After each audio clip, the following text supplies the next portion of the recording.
Menjelang bulan suci Ramadan, harga sejumlah kebutuhan pokok dan sayuran di pasar tradisional di Banda Aceh naik drastis.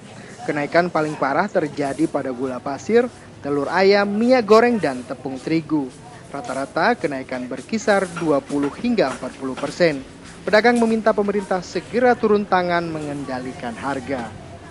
Di salah satu pusat grosir sembako di Penayung Banda Aceh, harga gula pasir per sak ukuran 50 kg yang biasanya Rp580.000 kini naik menjadi Rp625.000.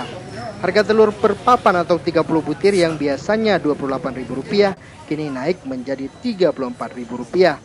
Pedagang mengaku kenaikan terjadi sejak 2 pekan terakhir. Hal ini akibat banyaknya permintaan menjelang bulan suci Ramadan.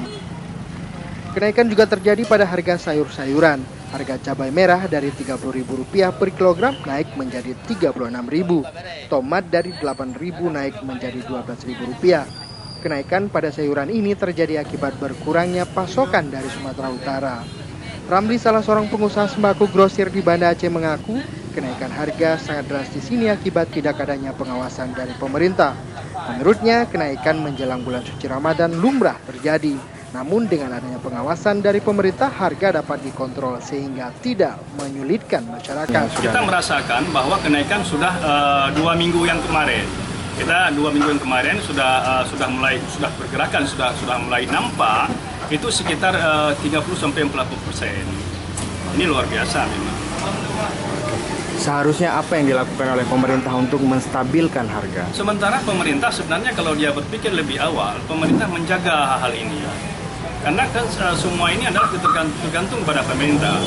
Gula bisa naik, gula bisa turun, bisa stabil, itu pemerintah punya peran sekali. Seperti di Aceh, itu sebenarnya Dinas Perdagangan. Mereka harus mengontrol ke pasar-pasar. Apa yang keluhan dari mana masyarakat? Ternyata tidak ada apa-apa mereka yang berbuat. Pedagang memperkirakan harga sembako akan terus melonjak mengingat meningkatnya permintaan pada bulan Ramadan dan Hari Raya Idul Fitri. Dari Banda Aceh, Hendra Saputra melaporkan untuk Aceh Video.